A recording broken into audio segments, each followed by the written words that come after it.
आज हम अल्केन्स की प्रिपरेशन का सबसे इम्पॉर्टेंट मेथड समझेंगे जो कि है कॉब्स इलेक्ट्रोलिटिक मेथड। इस टॉपिक को कंटिन्यू करने से पहले हमें इलेक्ट्रोलिटिक मेथड के बारे में पता होना चाहिए आया यह क्या चीज़ है। इलेक्ट्रोलिटिक वर्ड इलेक्ट्रोलिसिस से ड्राइव हुआ है।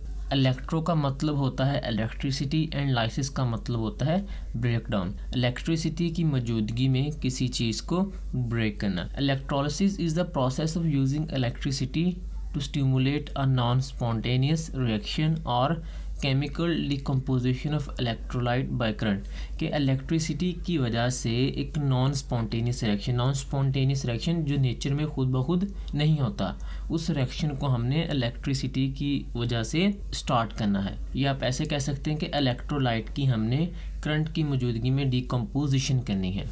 इलेक्ट्रोलाइट ऐसा सब्सटेंस होता है जब इसको हम पोलर सब्सटेंस में डिज़ोल्व करते हैं तो वो इलेक्ट्रिकली कंडक्टिंग सॉल्यूशन बनाता है। जैसे NaCl को जब हम वाटर में डिज़ोल्व करते हैं तो वो आयंस में ब्रेक हो जाता है, positive ion and negative ion. Here is a electrolytic cell. Electrolytic cell के मेन 3 कंपोनेंट्स होते हैं।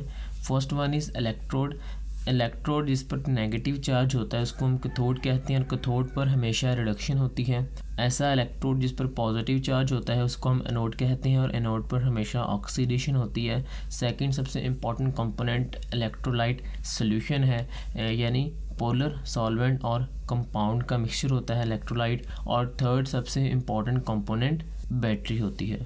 कैथोड्स पर हमेशा केटाइन आकर अटैच होते हैं और एनोड पर हमेशा एनाइन आकर अटैच होते हैं। हम इलेक्ट्रोलिटिक सेल को यूज़ करते हैं सिमेट्रिकल अल्केन्स बनाने के लिए। सिमेट्रिकल अल्केन्स समझ लें ऐसे अल्केन्स होते हैं जिनमें कार्बन एटम्स की तादाद इवन होती है, 2, 4, 6, 8 इस तरह। और इलेक्ट्रोलिटिक सेल को यूज़ करते हुए हम मीथेन नहीं बना सकते। हे इज़ अ जनरल रिएक्शन जिसमें कार्बोक्सिलिक एसिड का जो साल्ट है उसको हम वाटर के साथ रिएक्ट करते हैं और रिजल्ट में अल्केन बनता है with release of carbon dioxide and sodium hydroxide. Mechanism को डिटेल से समझने से पहले मैं आप लोगों को एक चीज़ बता दूं कि हम कार्बोक्सिलिक एसिड को डायरेक्ट इलेक्ट्रोलिटिक सेल में इंट्रोड्यूस इसलिए नहीं करवाते क्योंकि वो एक वीक इलेक्ट्रोलाइट होता है। लेकिन कार्बोक्सिलिक एसिड के जो साल्ट्स होते हैं वो बहुत ज़्यादा स्ट्रॉन्ग इलेक्ट्रोलाइट होते हैं। जैसे हम उसको इलेक्ट्रोलिटिक सेल में वाटर के साथ इंट्रोड्यूस करवाते हैं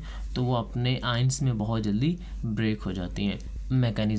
मैकेनिज़्म के फर्स्ट स्टेप में हम सोडियम साल्ट और कार्बोक्सिलिक एसिड को वाटर में मिक्स करते हैं और रिजल्ट में हमारे पास इलेक्ट्रोलाइट बनता है। अब जो इलेक्ट्रोलाइट बनता है उसमें वाटर अपने आयंस में ब्रेक हो जाता है और जो sodium salt of carboxylic acid होता है वो भी अपने रिस्पेक्टिव आयंस में ब्रेक हो जाता है। अब ये जो आयंस होते हैं वो फर्दर पॉजिटिव और नेगेटिव इलेक्ट्रोड की तरफ मूव करना शुरू हो जाते हैं। अब जिन पर पॉजिटिव चार्ज होता है वे कैथोड की तरफ मूव करते हैं, जिन पर नेगेटिव चार्ज होता है वो एनोड की तरफ मूव करते हैं। फर्स्ट ऑफ ऑल हम देखते हैं कि एनोड पर कौन सा रिएक्शन होता है। एनोड पर हमेशा ऑक्सीडेशन होती है। ऑक्सीडेशन ऐसा प्रोसेस होता है जिसमें इलेक्ट्रॉन रिलीज़ होते हैं किसी भी मॉलिक्यूल से, किसी भी आयन से। कार्बोक्सिलिक एसिड का जो आयन है जब वो एनोड की तरफ जाता है तो वहाँ पर उसकी ऑक्सीडेशन होती है और ऑक्सीडेशन होने के नतीजे में उससे 2 इलेक्ट्रॉन्स रिलीज़ होते हैं। अब यहाँ पर हम 2 मॉलिक्यूल्स यूज़ कर रहे हैं कार्बोक्सिलिक एसिड के, तो रिज़ल्ट में हमारे पास 2 रेडिकल्स बनते हैं और 2 ही इलेक्ट्रॉन रिलीज़ होते हैं। एक मॉलिक्यूल से 1 इलेक्ट्रॉन रिलीज़ होता है। कार्बोक्सिलिक एसिड का जो रेडिकल होता है बहुत ज़्यादा अनस्टेबल होता है और अनस्टेबल होने की वजह से वो मिथाइल कार्बन के साथ अपना बॉन्ड ब्रेक करता है और बॉन्ड ब्रेक करने के बाद एक पोर्शन कार्बन डाइऑक्साइड में कन्वर्ट हो जाता है और जो मिथाइल ग्रुप है वो रेडिकल आयंस में कन्वर्ट हो जाते हैं। अब दोनों मिथाइल रेडिकल फॉर्म में होते हैं तो वो आपस में बॉन्ड बनाते हैं और बॉन्ड बनाने के बाद वो अल्केन में कन्वर्ट हो जाते हैं। जैसे इस केस में हमारे पास 2 मिथाइल ग्रुप हैं जो आपस में रिएक्ट करते हैं तो इथेन बनता है। एट कैथोड पर हमेशा रिडक्शन होती है। रिडक्शन ऐसा प्रोसेस है जिसमें किसी भी स्पीशीज के अंदर इलेक्ट्रॉन का एडिशन होता है। जब वाटर की इलेक्ट्रोलाइसिस होती है तो वाटर H पॉजिटिव और OH नेगेटिव आयंस में कन्वर्ट हो जाता है। अब जो दो इलेक्ट्रॉन्स एनोड पर जनरेट हुए थे फ्रॉम कार्बोक्सिलिक एसिड, वही दो इलेक्ट्रॉन प्रोटॉन के साथ रिएक्ट करते हैं और रिएक्ट करने के बाद हाइड्रोजन गैस में कन्वर्ट हो जाते हैं और उसके साथ हाइड्रोक्सिल आयन बनता है। अब ये जो हाइड्रोक्सिल आयन है वो सोडियम आयंस के साथ रिएक्ट करते हैं और रिएक्ट करने के बाद सोडियम हाइड्रोक्साइड बना देते हैं। अगर इस सारे प्रोसेस की मैं समरी बयान करूं तो सबसे पहले इलेक्ट्रोलाइटिक सेल होता है।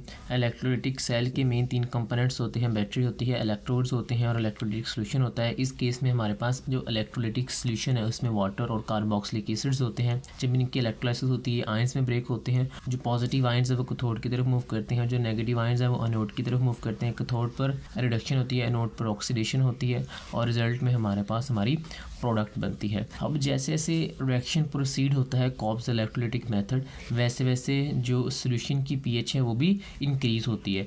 इंक्रीज़ इसलिए होती है क्योंकि जब रिएक्शन प्रोसीड होता है तो रिजल्ट में हमारे पास सोडियम हाइड्रोक्साइड बनता है। अब जो सोडियम हाइड्रोक्साइड एक बेस है और बेस की पीएच 7 से ज़्यादा होती है। कॉब्स इलेक्ट्रोलाइटिक मेथड है, इसकी लिमिटेशन बहुत ज़्यादा है। लिमिटेशन इसलिए है क्योंकि इसमें साइड प्रोडक्ट बहुत ज़्यादा बनती है और उन प्रोडक्ट्स को हमें फिर प्यूरिफाई करना पड़ता है ताकि जो हमारी टारगेट प्रोडक्ट है जो अल्केन है उसको हम अचीव कर सकें। ये था आज का लेक्चर। अगर इसमें कोई भी कन्फ्यूजन हो do let me know in comment section.